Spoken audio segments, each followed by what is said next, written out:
सामा खेले चल सखी वीरेंद्र भैया अंगना। सामा खेले चल सखी धर्मेंद्र भैया अंगना। गे गीत सुने बही तो दे तो निक गहना। गीत सुने बही तो दे तो निक गहना। सामा खेले चल सखी नवीन भैया अंगना।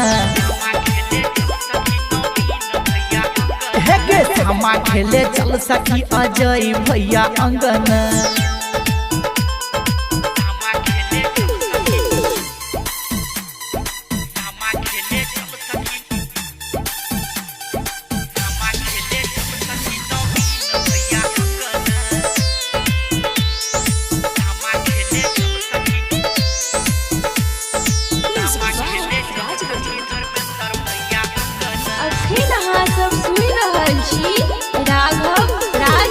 दही चूड़ा सा देबै मुँह बाज उठाई गे।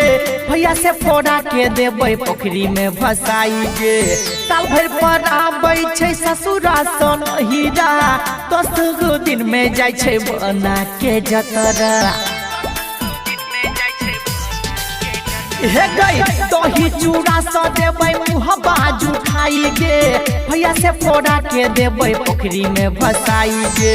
साल भर पर आबै छै ससुरा सन हीरा। 10 गो दिन में जाय छै बना के जतरा। काज करी है बाद में सुन न गे बहिना।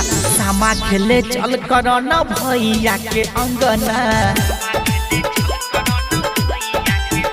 हे गई सामा खेले चल सखी बैजनाथ भैया अंगना। हे गे गीत सुने बही तो दे तो निक गहना। गीत सुने बही तो दे तो निक गहना।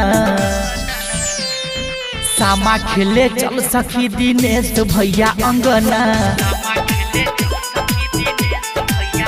हे गई सामा खेले चल सखी बजरंगी भैया अंगना।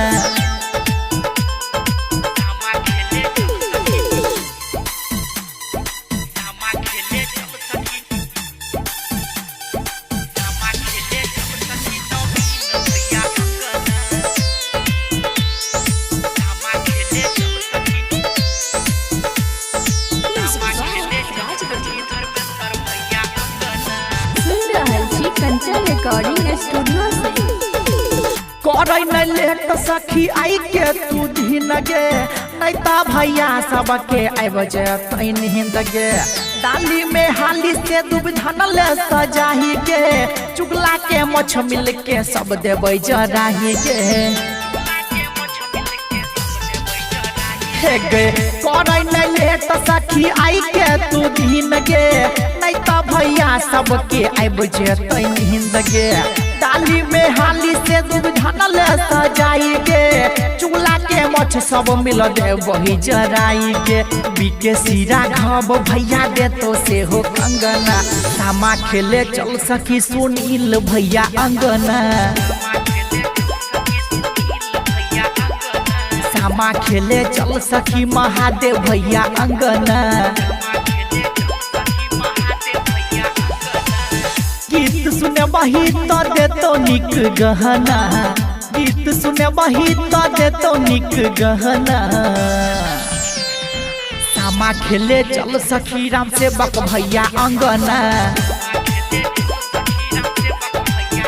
हे गे सामा खेले चल सखी चुन चुन भैया अंगना।